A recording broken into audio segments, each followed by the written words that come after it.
अपने सम्मानित दर्शकों के अवबोधनार्थ शिवरात्रि के परम पवित्र पावन अवसर पर ईश्वर की सत्य स्वरूप को, जिसे हम सत्यनारायण कहते हैं, भगवान शिव का प्रथम रूप सत्य है। सत्य, यथार्थ सत्य का यह प्रबोधन करते हुए आपकी सेवा में उपस्थित है। हमारा उद्देश्य अपने सम्मानित श्रद्धालु दर्शकों की धार्मिक भावनाओं को ठेस पहुंचाना नहीं, बल्कि उनके अंतरात्मा को, जो ईश्वर का अंश है, सत्य के स्वरूप को, यथार्थ सत्य के स्वरूप को अवगत कराना है, उसके सम्मुख ले जाना है, समक्ष ले जाना है। तो इसका टॉपिक प्रकरण यह है कि अगर आज के युग में भगवान सामान्य मनुष्य के रूप में दुर्जन व्यक्तियों के समक्ष आ जाए तो यह उसकी क्या हालत होगी। यह अनेक स्थानों पर कहा भी गया है, तुलसी या संसार में सबसे मिलिए धाय, ना जाने किस वेश में नारायण मिल जाए। गोस्वामी तुलसीदास जी ने अपने यह रामचरितमानस में लिखा है। कबीरदास जी कहते हैं, मोह को कहा ढूंढे रे बंदी, मैं तो तेरे पास में, आदि। और एक बिहारी कवि हुए, बिहारी कवि ने तो यहाँ तक कह दिया कि कबहू को टेरत दीन रट, हरि नहीं होत सहाय, तुमहु लागी जगत गुरु, जग नायक जग बाय।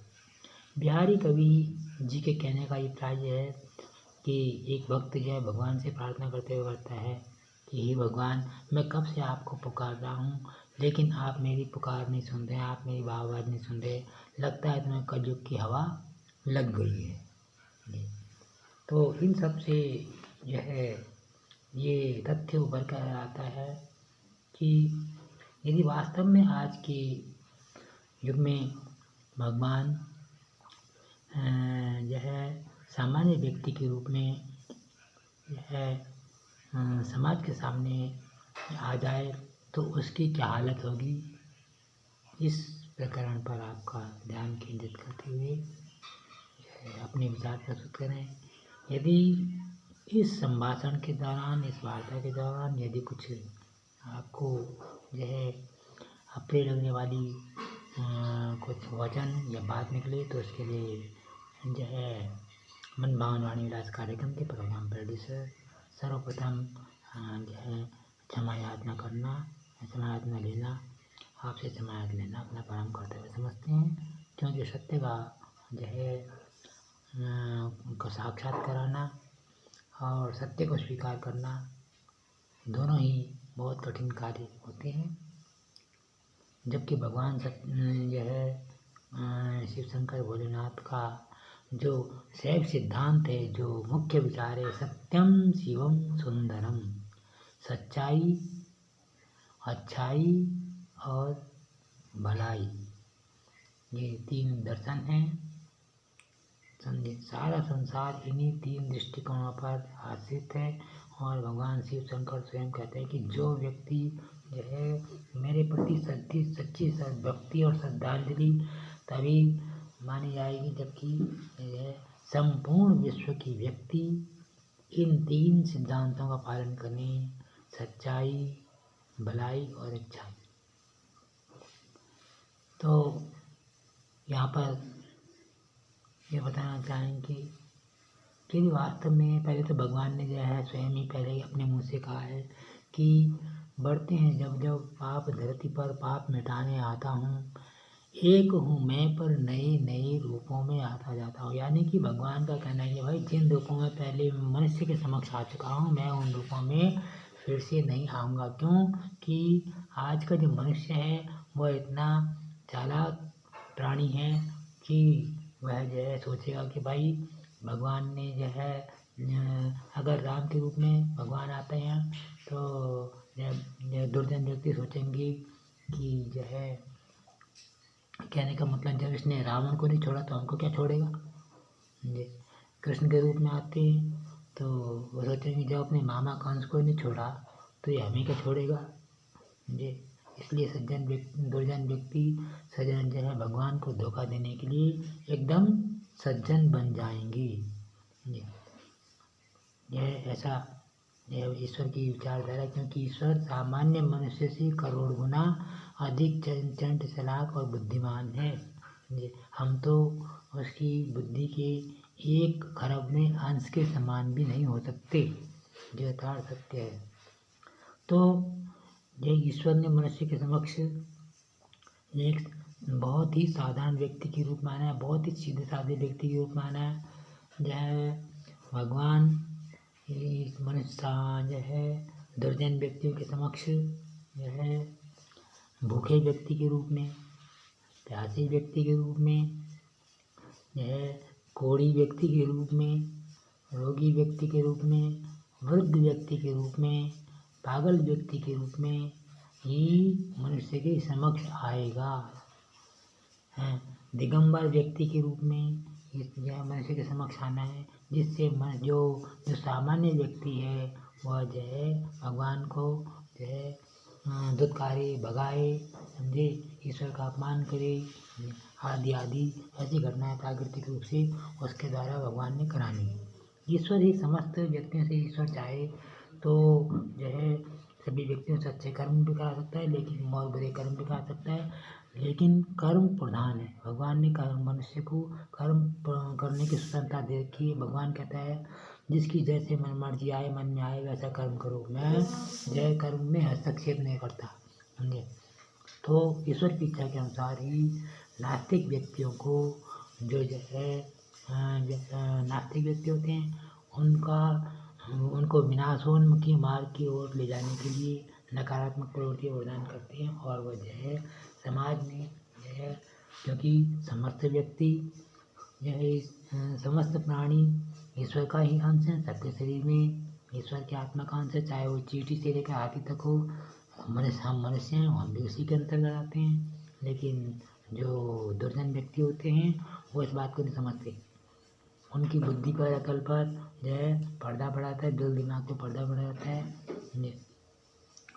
और जो सज्जन व्यक्तियों को, जो व्यक्ति सज्जन दैवी प्रवृत्ति के व्यक्ति होते हैं, वे उन्हीं व्यक्तियों को विवेक होता है और उन्हीं को ही अंतर्ज्ञान होता है। वे ही जो है सामान्य व्यक्ति को ईश्वर के रूप में देखते हैं, समझते हैं और उसके साथ उचित व्यवहार करते हैं। बाकी अन्य व्यक्ति नहीं कर सकता, ऐसी बात नहीं।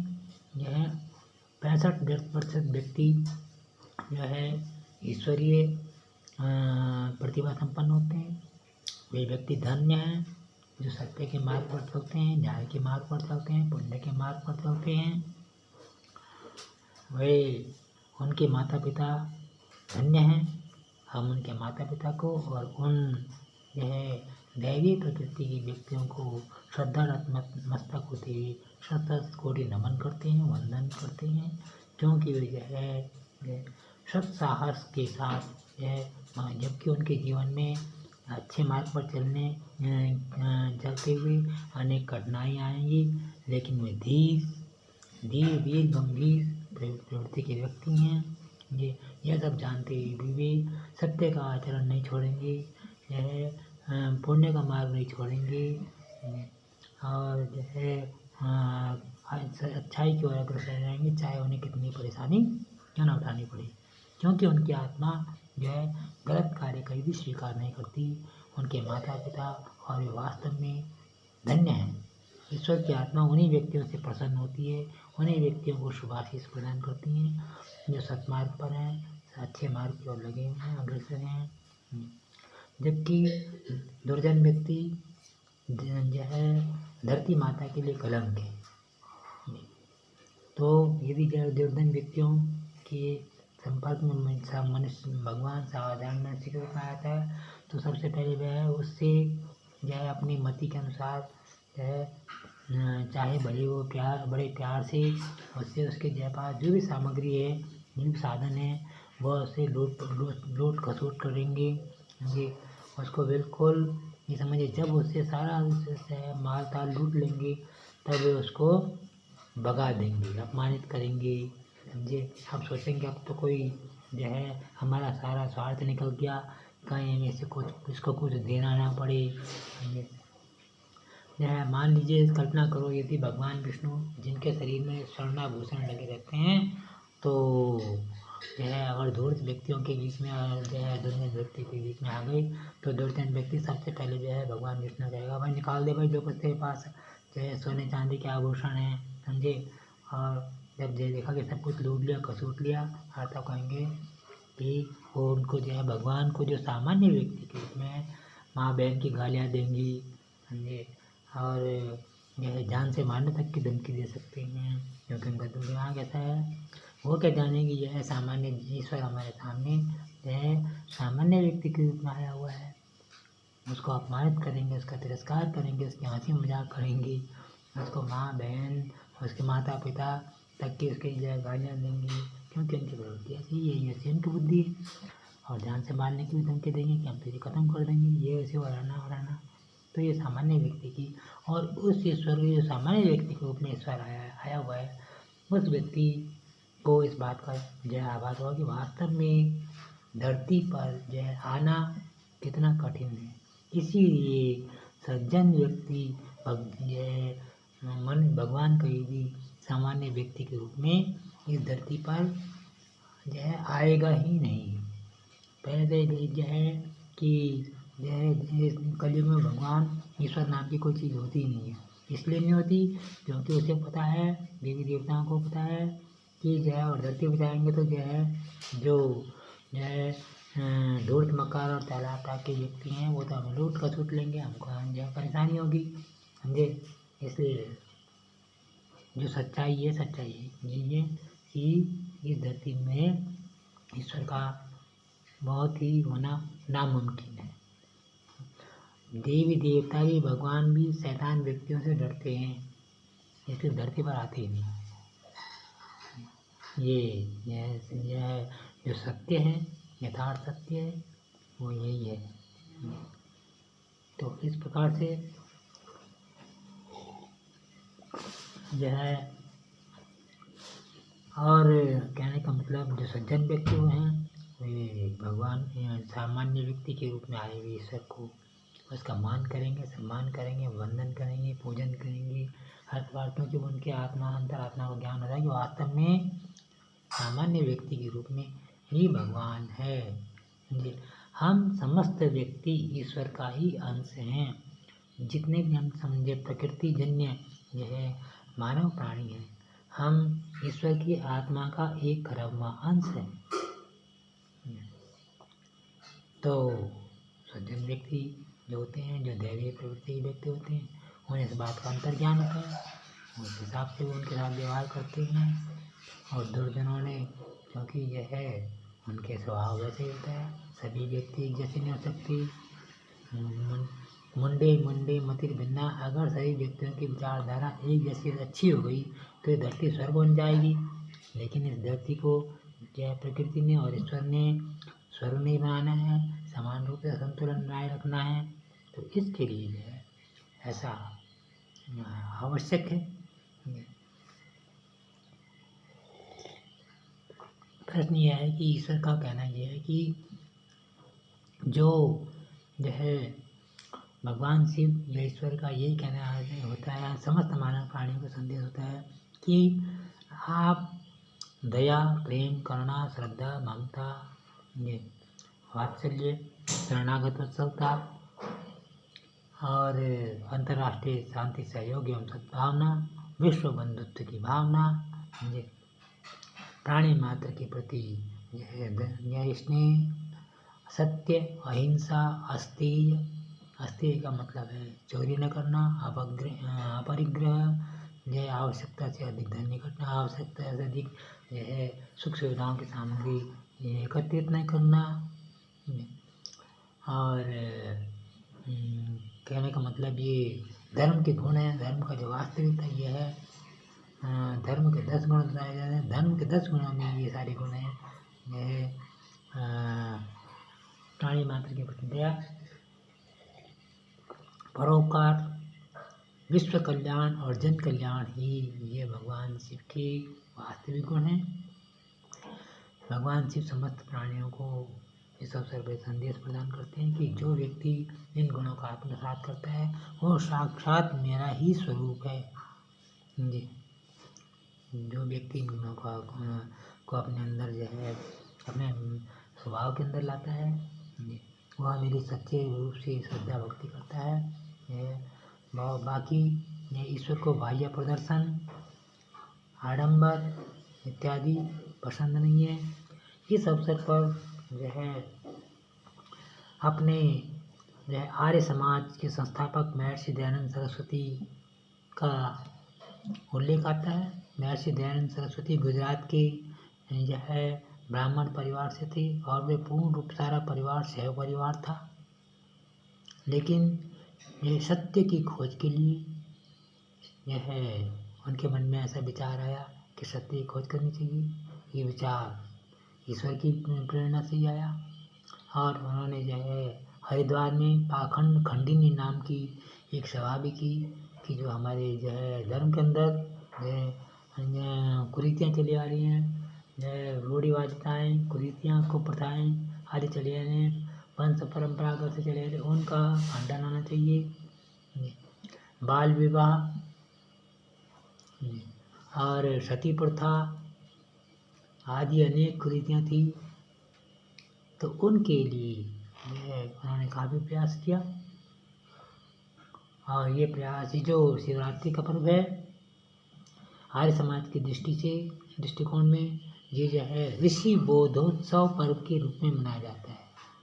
शिवरात्रि का पर्व आर्य समाज की दृष्टि से ऋषि बोधोत्सव के रूप में मनाया जाता है।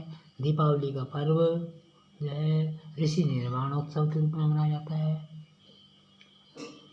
स्वामी दयानंद सरस्वती को इस बात का श्रेय जाता है कि उन्होंने समाज में कुरीतियों और कुप्रथाओं के उसके लिए बहुत प्रयत्न किया, जिसमें जो है राजा राम मोहन राय का भी नाम आता है और लॉर्ड विलियम बेंटिक का भी उल्लेख आता है।